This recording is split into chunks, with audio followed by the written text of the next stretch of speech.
ભાऊ એના કરતા આ વસ્તુ કાલ કરીને ગયા હોત આપણે અને આજ શિવરાતના મેળામાં ગયો હોત તો કેવી ઓર મજા આવે છે.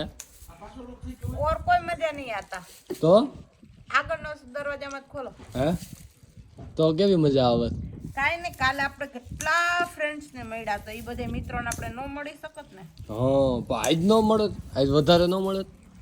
આજ બીજા ફ્રેન્ડ્સ હોત પણ જે કાલ મળ્યા એ ફ્રેન્ડ ને તો આપણે ન મળી શકત ને. હા એ વાત તારી સાચી હો, પણ 100% ની. પણ આ આપણે કામ તો અધૂરું રહી ગયું એ પોકનું. આ તો પરમદી થાય. હાલો આજ ક્યાં જાવું છે? હાલો તો હાલો પ્લાનિંગ કરી. હાલો કેટલા વાગ્યા? 5 કેટલા? 5:30 થયા છે. કાલની જેમ જાય 6:30 વાગ્યા. આખી રાત રખડીને વહી આવી, રવેડી જોઈ આવી. આખો દી પછી જાયગા કરે એમ ઓલા હુતા કરે આખો દી. લે યાર એવું ન હોય. રાતે હાલી હાલીને થાકી ગયો. કેટલું હાલ્યા આપણે ખબર છે? કેટલું હાલ્યા ખબર છે? તો આજ તો બસ સ્ટેન્ડે ગાડી મૂકીને જવું પડે હાલી. કોને કીધું બસ સ્ટેન્ડે?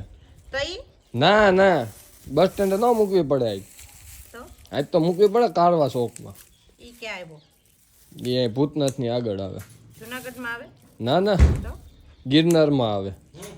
તું એટલું તો તને નથી ખબર પડતી? જુનાગઢમાં રહેશો તોય હારે ક્યાં આવે કયો શોખ એ એટલે એવી થોડી ખબર હે. મારે કેમ રોજ શોકે બેસવા જવું હોય?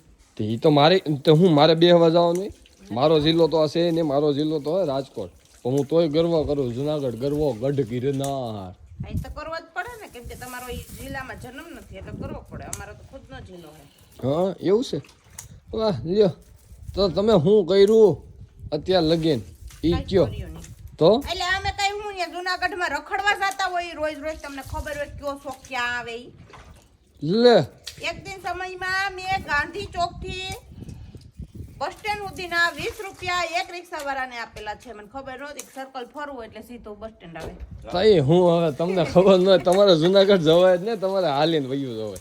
સારું થયું ને કે રિક્ષામાં બેઠા નહીં, નકર ઓલો રિક્ષામાં બેહીને 20 લઈને પછી એમ કે હાલો અહીં ઉતરી જાવ, અહીંયા લગીને જ જાય છે. તો હું તો હવે તું ફટાફટ પોક પાડવા માંડ. એ આપણે જુનાગઢની વાતો તો પછી કહીશું. મિત્રો આવ્યા હતા ને, હા એકવાર મને કોમેન્ટ કરીને કહો કે અમને મળીને તમને મજા આવી હતી કે નહોતી આવી. અને એ બધા થોડોક પોક લોણાવા આવો. કા કાલ પગ દુખાવી દીધા. શું કા?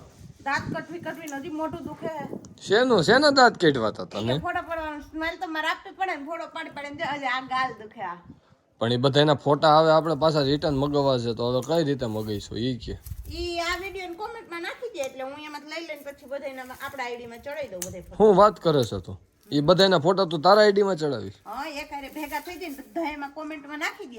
જેણે મારે ફોટા પાડ્યા હતા ને હા જેટલા નાખશે એના 5 દિવસનો ટાઈમ આપીએ આપણે. હા એટલે 5 દિવસની અંદર આપણે ચડાવી દઈએ આપણા આઈડીમાં. હંધાઈ ને એક હારે તો થઈ હો, એમ કરી તો થાય. અને આ વિડિયો હે ને હા બધાને શેર કરવો એટલે એના હગાવાલા કોઈ આપણી ફોટો પાડ્યો હોય એના સુધી પહોંચી શકે ને એના હગાવાલાનો ફોટો આપણી આઈડીમાં. પણ ઈ કેમ ખબર પડે કે એના હગાવાલાને ભવનાથમાં ગયા તા ફોટો પાડ્યો છે એને કે નહીં પાડ્યો? એને સ્ટેટસમાં મૂક્યો જ હોય હગાવાલાએ. હા તો એના હાથમાં આવે તો એને ખબર પડી જાય. હા વાત સાચી તારી વાત 100% ની છે. તો હું જાઉં છું મેંદેડા. મને તેમ કે ભવનાથ. અરે ભવનાથમાં અત્યારે શું છે એ તને લઈને જવું પડે, નકર તો ત્યાં મને કોઈક બેહારી દે એમ છે. હાલો એમ છો તારી જેમ. વાહ